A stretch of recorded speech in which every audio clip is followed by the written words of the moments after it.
Rich Dad, Poor Dad is a true story. It's about my two fathers. One was my real dad, obviously, and the other dad was my best friend's father. One dad, my real dad, was a PhD in education, ultimately became the superintendent of education for the state of Hawaii where I grew up.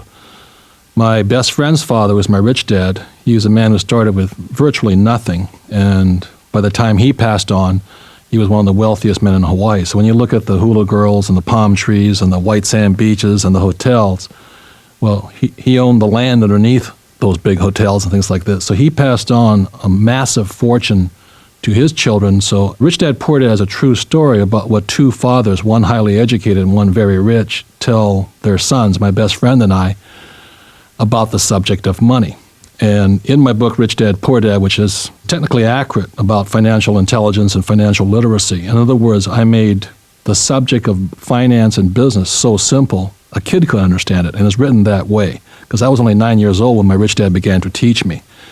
And of the 6 lessons my rich dad taught me, probably the most important one was to mind your own business. And I think that's what we're here to talk about today, is the importance of owning your own business, or why you should mind your own business. Because it was my poor dad, the school teacher, the PhD, he's always the one who said, you should go to school, get good grades, which I did, so you can get a safe, secure job. In other words, the whole programming, conditioning, brainwashing, whatever you want to call it, is to program us to become employees, to work and minding somebody else's business. So starting from the age of 9, my rich dad said, you get 2 different points of view out there. Here's my PhD dad who says I should become an employee. And here's my rich dad said, don't be an employee, become an employer. In other words, mind your own business. I think that's what we're here to talk to today, is the difference between the employee mentality versus a business owner mentality.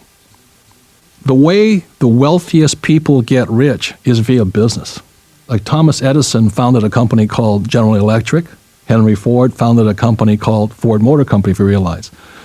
The richest man in the world today, his name is Bill Gates, and he built it off of nothing. He built it in the information age, and that's really what we're here to talk about, because never before has it been easier for an individual to become wealthy. You see, in the old days, in the industrial age, it took massive amounts of money, massive amounts of land, and massive amounts of people. But in the information age, never has it been easier, especially with the internet coming up. The problem is our school system is still programming us for what I call industrial age ideas versus information age ideas. I think really that's the difference. And with I don't know if you believe in job security, but I never did. I only had a job for 4 years in my entire life, because my rich dad always taught me to build companies, build my businesses, and hire people, because it's a lot more secure that way. But these 401ks, I really questioned them. Some of them will be successful, a lot of them will not be successful. So if you're going to take financial security or financial freedom into your own consciousness, I don't think you can leave it up to somebody else. And to do that, you need to start minding your own business. The good news is it's never been easier to do that. The reason for that is, as I said in my second book, was called the Cash Flow Quadrant. The Cash Flow Quadrant was about the 4 different people found in the world of business. The E, there's the ES, the B, and the I. E stands for employee. S stands for self-employed or small business owner. B stands for business owner, and I stands for investor.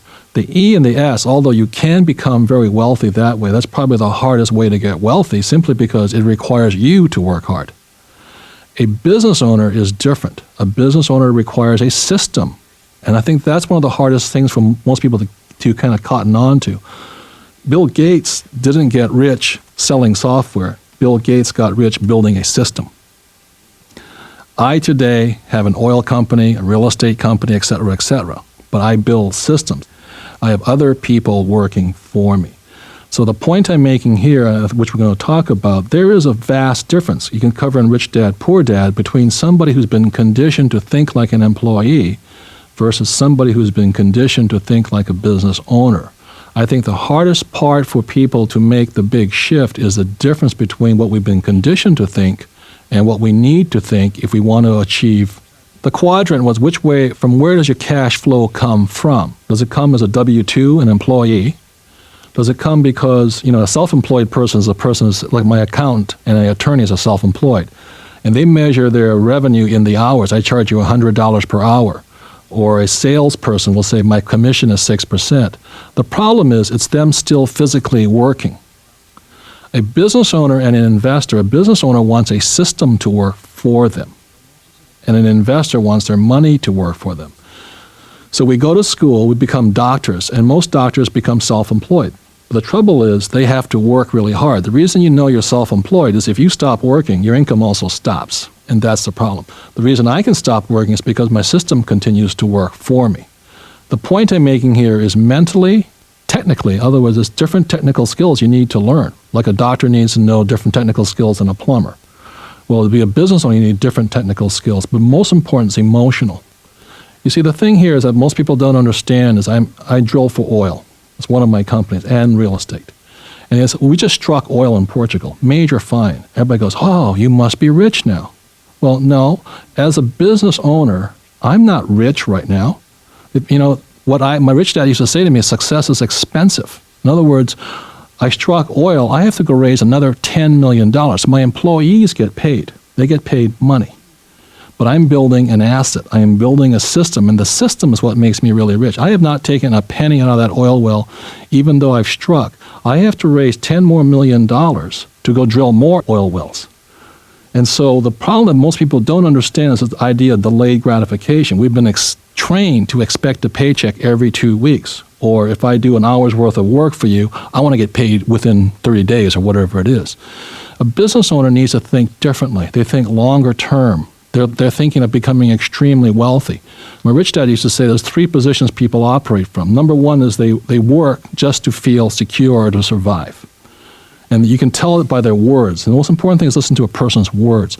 They say, I need to put food on the table and put a roof over my head. That's a survival mentality thinking. So if they get that covered, then they move to the next level, which is called comfort. Oh, I think I'll buy a bigger house, or I'll buy a lake house or a new car. And where most people never make it is because they never get beyond the comfort level. You know, they may have $50,000, $100,000 income, $250,000. They think but that's just average middle class. The level above comfort is being rich. And if you can get rich by working hard, have a good life. The trouble is you still have to work hard. To make it to be rich, and that's what I'm talking about, is you should have a system, i.e., that's what Ford did when he built Ford Motor Car, and Edison did when he built General Electric, and Gates did when he built Microsoft. That's how you get rich. Most people are very content being comfortable. And the thing we've talked about up front is the plan that you show and the plan that you talk to people about is a plan to become rich on. So I say up front, and you may not like what I say here, is this. If you just plan to be comfortable, or you just plan to be in the survival mode, this business opportunity will not work for you. If you just want to be comfortable, there's other plans. You know, get a job. You know, start a small business. The sad fact of the matter is our public has been conditioned to be poor. And the way you know that is my poor dad, the PhD, the school teacher, he always said, when my working days are over, my income will go down. And 90% of the U.S. population already makes the assumption that the day they retire, their income will go down. When I retire, my income will go down. And they're planning for it. That's a poor person's plan. It's not how much money you're making today, but what are you planning to be in the future? And most people, by their language, they're planning to be poor. It's really a personal decision. Are you going to work all your life to be poor, or are you going to change a few things and work to be rich? And if you're working to be rich, I highly endorse this plan. If you want to be poor or just work hard all your life and work until the day you die, which a lot of people plan on, this is probably not the plan for you. As I was saying, the reason I say success is expensive, not with your plan, but with my plan. See, I'll pay my employees money all day long because to me, money is not that important. The asset is important. See, the business is important. Bill Gates didn't get rich with a paycheck. Bill Gates got to be the richest man in the world building a business. And that business is his asset. That is priceless. So what most people have been conditioned to do is they sell their time for money. But that's not really that valuable, especially today. What really is important is the asset, be it a business, be it a real estate, be it a stock or a bond. That's important. So unfortunately, most people have been conditioned to work for money. And you know, in Rich Dad, Poor Dad, lesson number 1 is the rich do not work for money. The rich learn to have money work for them, and one of the ways they learn to have it is to acquire assets. And that's the difference. So I work to build this oil company. I'm going to pay my employees very well, and they're very happy. I take no money because I know what's important. My rich dad told me what's important is the business. Now, can that business fail? Absolutely, yes. It is possible. It is possible. A business owner knows that he or she needs to look at it as a 5 to 10 year project. So if you're looking at this to get rich quick, that's ridiculous. This is not a get rich quick plan. This is a plan to build a business. So I don't plan to make any money on my oil well for maybe another 2-3 years. But when I do, it'll probably be $50 to $60 million. Now, could I make nothing? That's also possible. So the problem is, emotionally, most people want the security of that guaranteed paycheck. And if you want to do that, that leaves you in the E quadrant, an employee. If that's what you want to do for the rest of your life, knock yourself out. If you think you can become extremely wealthy from the E quadrant, have a good life. But that's not the way it really runs in the real world. The richest people in the world have built businesses. You look at those guys who built the small internet companies, they're in their 20s and they're billionaires today. And I have guys who are my age, baby boomers, who are looking forward to a $50,000 a year job, and they have their kids' age are already billionaires. And the way they got to be billionaires was by building businesses, not selling a few products, not looking for a safe, secure job. They build businesses. That's the way it is. That's the way it always will be. That's how the rich really get rich. In my world, the industrial age world, when I strike oil, I've got to raise more money. With you guys, you may invest a little bit more into products, into educational things like this. But it's not the intensity of capital that mine requires. My real estate business is so capital intensive, you have no idea. That I make some money, I've got to go make more money. I mean, I've got to buy bigger projects. That's the way everything is set up. So most people don't understand the difference between industrial age businesses and information age business.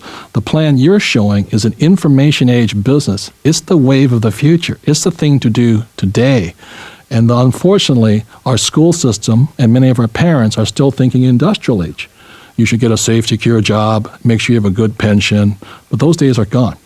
Most companies, they want to educate you to sell for them, but you're really training people via your books and you're really encouraging people to think like business owners. And there is a very big difference. It's, delayed gratification. When I say I don't take a paycheck from my company 5 to 10 years, that's called delayed gratification. But you've got to be mature emotionally, and that's what you develop in people. So it's your education, your development program, I think, is brilliant. The problem with most people is they go to work and they hang out with other employees. That's the biggest problem I see, because they come from a certain set of emotional core values, which is job security. You can always tell an employee, because I'm looking for job security and good benefits. So if you show them a business plan, it doesn't fit their belief system. Their core values are different. For me personally, I hate to say this, but I hang out only with business owners and only rich people, because it's easier. We talk about this, we all speak the same, all of us speak English, but the rich and business owners speak a different language. We use different vocabularies out there. So as an individual thinking about going in or already in this business, I think the first thing that needs to change is who you hang out with, because it's changed for me. I'll tell you something, nothing changes faster than your friends when you get rich, because when you get rich, they all want to borrow money. And you have to kind of separate you. I hate to say this, but it's true, families and friends. See, the problem with school is you're taught to excel on your own. You get good grades by, participating by yourself. Whereas the world of business is teamwork. I always say that I may lead my business, I am the business leader, but I'm the dumbest guy on the team, because I have to surround myself with people who are smarter and more successful than me. I want people to pull me up, not pull me down. So as I say in my book, Cash Flow Quadrant, which is book 2 of Rich Dad, Poor Dad, is who are the 6 people you hang around with? Because those 6 people are your future. Are they from the E quadrant, the self-employed quadrant, the business owner quadrant, or the investor quadrant? There is a lot of truth to the idea that birds of a feather flock together. So this is not just about making a few dollars. This is not about just logging on online. This is a fundamental core value change that I support in people. If you don't want to make that change, this is not your business. I'll say that up front. It's about shifting from the E and the S side, employee and self-employed, a small business mentality, to the big business thinking. B stands for big, S stands for small also. It is about changing. I have mentors, I have coaches. My rich dad was my mentor as well as my coach. He was my emotional support. So the thing I say to people is this: a lot of people hire health trainers. You go to the gym, a fitness trainer, and they pump you up, and they push you through. They make you work harder than you would on your own. That's what a health coach does. Well, what you have, your system, your plan has set up here is like having a bunch of coaches. In other words, you're going to surround yourself on a regular basis. People that are going to support you, push you, ask you, or bring out the best in you, as they say, to bring out that person that is a business owner. For me to make it, I had to surround myself with other business owners, people who had lost money, people who had made money, people who were very wealthy. I don't hang around with people who are risk averse. They just want to play it safe. They're willing to settle for $50,000 to $100,000. Well, I never was, and neither are my friends. We build businesses. And what you guys have, you provide a system of coaches, people that'll support you, push you, educate you, encourage you to be the best. It's about the personal development that your educational system is so well established here. It's a brilliant system. I was a pilot for the Marine Corps, and it was very good training because you had to learn to overcome your fear, especially as a helicopter pilot, because when people started shooting, you couldn't run, you had to fly straight into them. But the training was really good. Yet training to be a pilot doesn't mean I can fly for United Airlines, but it doesn't mean I can own United Airlines. And so most of our training is trained to work for the company rather than to own the company. And the mentality and the core values are very, very different. And that's what you guys are teaching here. If you're entering this business and you want to do it on your own, I think that's still an old paradigm, the macho image, things like this, or the self-employed image. It's also called do-it-yourselfers. A lot of times people say, I'm going to quit my job and start my own business. They don't really start their own business. They create a job that they own. They become self-employed. That's the hardest quadrant to operate. A covering cash flow quadrant, which are the easiest quadrants. At the start, sometimes the B quadrant looks the hardest at the start. But in the long run, it's the easiest. But most people just want money. They want that paycheck. And I think that's the hardest shift for people to understand. It's called delayed gratification. When I was a little boy, for those who haven't heard the story, it's in my book, Cash Flow Quadrant. Rich Dad said that told me a story about this little village. And above the village was this lake. And the problem was all the people in the village had to go up every day with little buckets and haul the amount of water back down to the village. So the village elders got together and said, look, we need to get water here so people can do other work. So they put it out to tender, put it out to bid. Who was going to bring water to the village from this lake about a mile away? And so they put it out there, and two guys won the bid. So the first guy said, I got one of the contracts, but I also have competition from this other guy. So he immediately goes out and buys 2 buckets, and he gets up at 5 o'clock in the morning. He runs up to the lake, scoops up some water, runs down, pours it into the central holding tank in the middle of the village. And he's running back and forth, but the demand for water keeps going up, so he can't find really that many good employees. So he hires his 2 sons and his daughters and all this, and the whole family's up there hauling buckets of water back and forth. They said, but what happened to my competition? I haven't seen he or she around here for a long time. And so 6 months later, they're just hauling buckets. They immediate cash, and they're getting rich. But the problem is, to get more water, they have to keep hiring more people and working harder day and night. Pretty soon they had a 24-hour bucket hauling service going and all this. And when one of the sons went away to college, he says, no, don't forget, you got to come home and take care of the family business. And both sons says, yeah, Dad, sure. I want to work hard for the rest of my life. I don't want to be in the water hauling business. Meanwhile, the guy who also won the bid, he went off, he created a plan. And he hired investors, and he hired an architect. And what they designed instead of a bucket hauling system was they designed a pipeline. And the pipeline ran from the lake a mile away into the village. So suddenly, this guy who's been hauling buckets realizes he has some very serious competition, so he tries to hire more people to compete. The trouble is his expenses exactly as they keep going up. Meanwhile, the guy who builds the pipeline, his expenses go down. So he can deliver more water at a better price and make more money at the same time, but he has the most important thing, which is most important, is free time. And once he realized this is not the only village in the world, if I can build one pipeline, I can build more. And you go out and he built pipelines throughout the world, and he got wealthier and wealthier. Meanwhile, the guy who was hauling buckets just worked harder. He had more employee problems, higher cost, more competition, and didn't know what to do. So that's the story. What happens to people in the E and the S quadrant, employee and the self-employed quadrant, they actually haul buckets back and forth. What the B and I look for are systems. They want systems that produce better product, better price, greater efficiency. And that's how a business owner thinks. The key to success, I would say, is laziness. Because if you build that pipeline and then you have free time, So what do you do with your free time? I build another pipeline. Well, some people say that's greedy. Well, that's up to you. But to me, that's smart because my time actually increases. My wealth actually increases by building pipelines. Whereas my friends in the Marine Corps, they say, well, you're silly. Why take the risk? Get a nice, safe government pension, which is not a bad plan if that's all you want to do is be comfortable. But I wanted to be rich.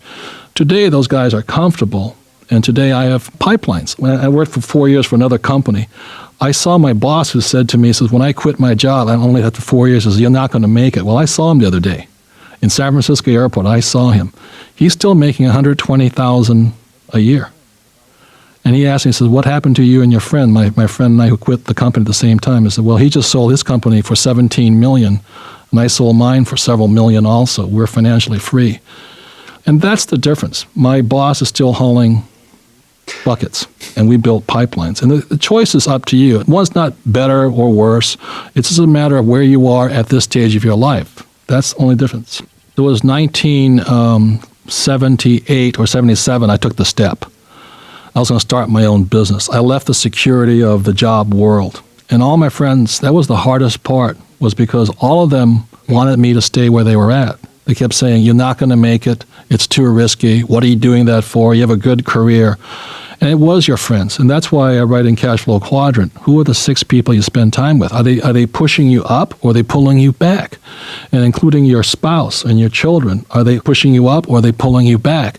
Because ultimately it comes down to your friends. Because in the world that I'm talking about and we're talking about on this tape, the world of the business owner, there are no guarantees. It's a world of how good are you? How much of a leader are you? Is there something inside of you that's calling right now that's saying there's something better inside of me? And am I going to surround myself with people who want to bring the best out of me or people who want me to be average? And if you want to surround yourself with people who want to bring out the best in you, that's why I support people who want to go for it, people who want to go for their dreams with no guarantees. The problem is there's no guarantees. It's only how good are you. And if you don't think you're good enough, this is not for you. But if you suspect inside of you there's somebody great, somebody willing to come out, this is the program. The reason I like what you guys are doing is because you need to think globally. Most people just think regionally. How big is my town? And that's what I really like about this. You can go anywhere in the world. The beauty of your system is that when I create a business system, I have to have a lot of experts. I spend fortunes on attorneys, accountants, and airfare. I'm traveling constantly to keep my businesses afloat, keep them pumping. This business, what it requires you to do is to be a leader. And what a leader does, a leader has vision, and a leader inspires. You want to be the average guy? This is not the business. In the Marine Corps, I had to learn to inspire young men to risk everything they had, their lives, for the freedom of our country. And I had to speak to them about that. And I said, are you willing to lay down your life so the rest of our country can live? And that's where I learned it. When I see your plan, you're asking people, said there's no guarantees, but do you think that there's a future for you? Are you going to do it for your family? That's what a leader does. It inspires individuals to go into the future and see the possibility of a world bigger and better than it is today. The Hawaiians used to have this story about the ohiki. Ohiki stands for black crab. The black crabs are on the rock. They say you catch a bunch of black crabs and you put them in a little tin can, a gallon can. They'll rattle around. They make all this noise, the clinking of the feet against the can. Then one crab will find I'm wasting my time rattling around this can. And they'll look up and they'll see the light up above. And this crab will jump and do something to get out of that mess. And finally, the crab will reach, hook the edge of the can, come up to the surface and look above and say, hey, guess what? There's freedom out here. There's this beautiful world out here. The Hawaiians say, then all the other crabs, what they do is they grab them, they pull them down. And it says what a leader has to do is not be pulled down. The leader has to be able to pull people up. And that's what your system, the business opportunity is to inspire people to come up, not be pulled down. It's a free country. You can live your life any way you want. In the quadrant, there's employee, self-employed, business owner, and investor. Years ago, what you're asking what the price was my freedom. Because when I looked at it, when my rich dad said, you have a choice, he said, if you listen to your poor dad, the school teacher, you'll become an employee. Now, the paycheck may be safe, but the price for your freedom is too high a price. He says, instead be the person that creates jobs, that inspires wealth. and that requires you to be a business owner. And he says, that's the way you need to think. Think like a team player, not as a rugged individual. So it is a fundamental change in the way you think. The hardest part for me was to hold to the integrity of my thoughts and to my beliefs. Because the world wants you, they program you to become an employee to make somebody else rich. That's not my program. My job was to make myself and other people rich, to think for myself, to stand on my own. The good news is that more and more people are now finally aware that a safe, secure job may not be as safe and secure as it looks. Most people are aware that their 401ks may not provide, the good news is we're going to live longer after age 65. The bad news, you may have to work until the day you die or hope that Medicare is there when you need the money to go into old age homes and all this. This is a plan that you can start right now. The beauty of your plan is it's not limited by anything. It's only limited by how hard you push, how many people you talk to, how many people you're actually a leader to, how many people do you inspire out there to share the vision, to share the plan. That's all it's limited to. And the process, like I said, give it 5, give it 10 years. But it's not so much how much money you make. I always say who you become in the process. Who you become. Are you happy where you are now, or do you know there's something more inside of you? That's really the part that I speak to. Your system is the best system I've ever seen for training people to move from the E and the S quadrant to the B quadrant. That's what I support. My rich dad also says you don't get rich at work, you get rich at home. In other words, this is homework. You give your kids homework. Well, this is homework for you. This is when you get rich. It's what you do at home over the kitchen table with your family, your spouse, your kids, your family, whatever it is. You get rich at home, not at work. That's probably the biggest thing my rich dad taught me, is that that's where you get rich. The difference is what you do in your spare time. My question today is, what do you want? The issue I'm saying is, are you willing to start minding your own business, or are you going to spend the rest of your life minding somebody else's business? And if you want to be really rich, and at the risk of being a little uncomfortable at times, then you may want to start minding your own business and thinking like a business owner, not like what the world has trained most people to become. What I recommend to people is keep your daytime job. But what most people do when they need more money is they get a second job. They get a part-time job. That's really ridiculous, especially if you understand what I understand about the business world. So what most people do with the employee mentality is they keep their job, then they get a part-time job, and the same problem persists. What I recommend is keep your full-time, daytime job and start a part-time business. That makes a lot of sense to me. My rich dad also said there's only 2 things in investing. There's time and money. And most people are really afraid of losing money. They're so afraid of losing money, they don't invest time or money into anything else. Rich Dad said this. He says that you can always make the money back. You can lose money, and you can always make it back. In fact, you can make it up in spades. It pours in after that. But you can never make time back. Time is a commodity that's always going, always moving. So you can make the money back, but you can never make the time back. And so for some of you right now listening to this tape, the issue really is more time and how you invest that time wisely. My rich dad was my mentor, and he remains to be my mentor. Today, I still surround myself with mentors, people who are much smarter, much more successful than I am. I really don't waste my time with people who are less successful than me because it's a waste of my time. As I say, most of the world wants you to be average. And if you want to be average, this is not the plan. If you want to be very successful and become all you can be, that's what I support. I think the hardest part of the plan is what will come up for most people is a thing called disappointment. Because I know for me personally, in my evolution, becoming from, and I've been poor, as you can read about in Cash Flow Quadrant. My wife and I were homeless for a little while, 3 weeks. And all your friends say, why don't you get a job? Why don't you get a job? Play it safe. And part of it, that's when you find out where you are, is you find out who you are in your moments of greatest disappointment. In those moments of great disappointment, when your friends reject you or things don't go the way you want, your plans don't go the way you want, are you defeated or are you inspired?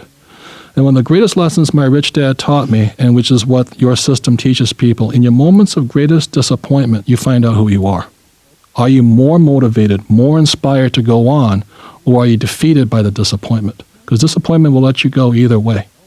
And the greatest thing I ever found out is when somebody said no to me, when people said, you're crazy, you'll never make it, I had to use those moments as inspiration, not as defeat. And I think that's really the most important thing that you teach people, that in those moments of great disappointment, where things don't go the way you planned, you find out who you really are. The difference between the E, the S, the B, and the I is called emotional intelligence. It is the new subject that came out around the early 80s by a man named Gardner. And he talked about how it's actually emotional intelligence that's more important than intellectual intelligence. For instance, when somebody says, I'm looking for job security, what's really getting them is fear. And when somebody's self-employed, the reason is because they don't trust somebody else. They have to do it on their own. Their song is Nobody Does It Better, or Frank Sinatra's song, I Did It My Way.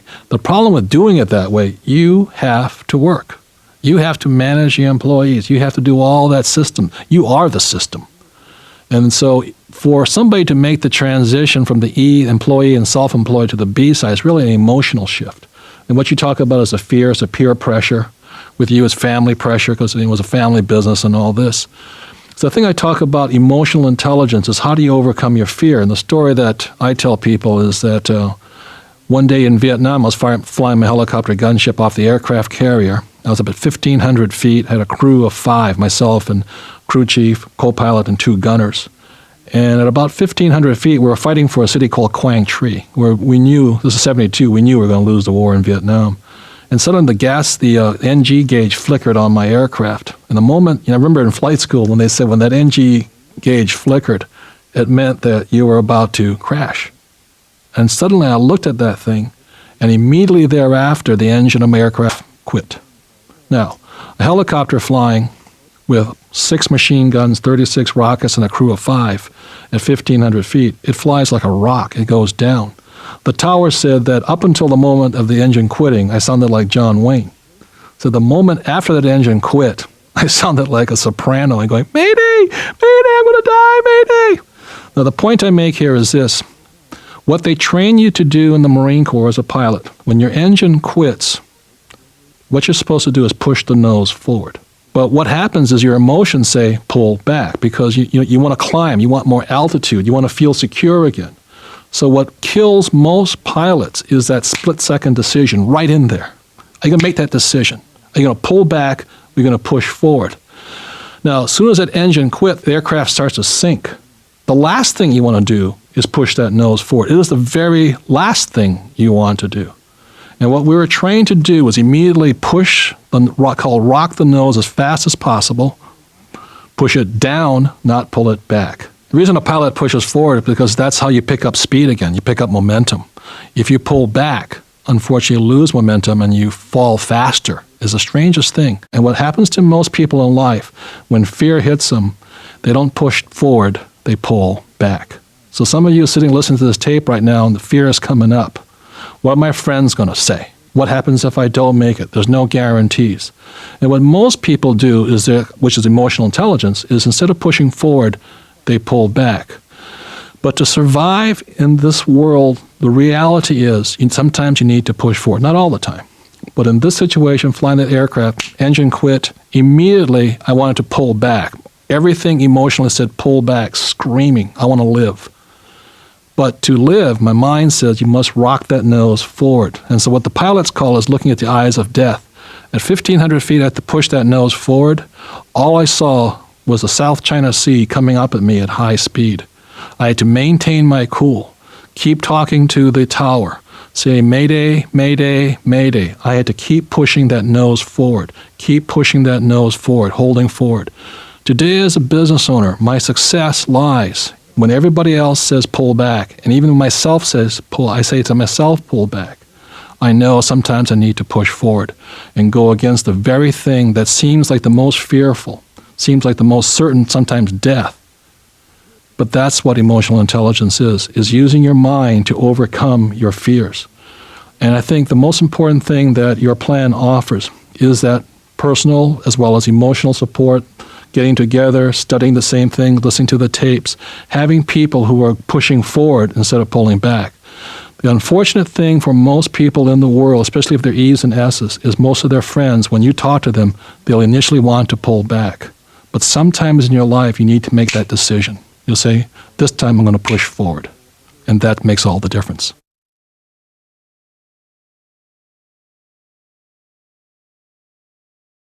While the techniques and approaches suggested in this presentation may have worked for others, no one can guarantee that they will work for you. We hope, however, that the ideas presented here will assist you in developing a strong and profitable business. It is important to emphasize that success in any business opportunity does not come without hard work. Purchase of this product is optional and subject to the refund policy described in your purchase agreement for business support materials. Purchase of future business tools can be discontinued at any time.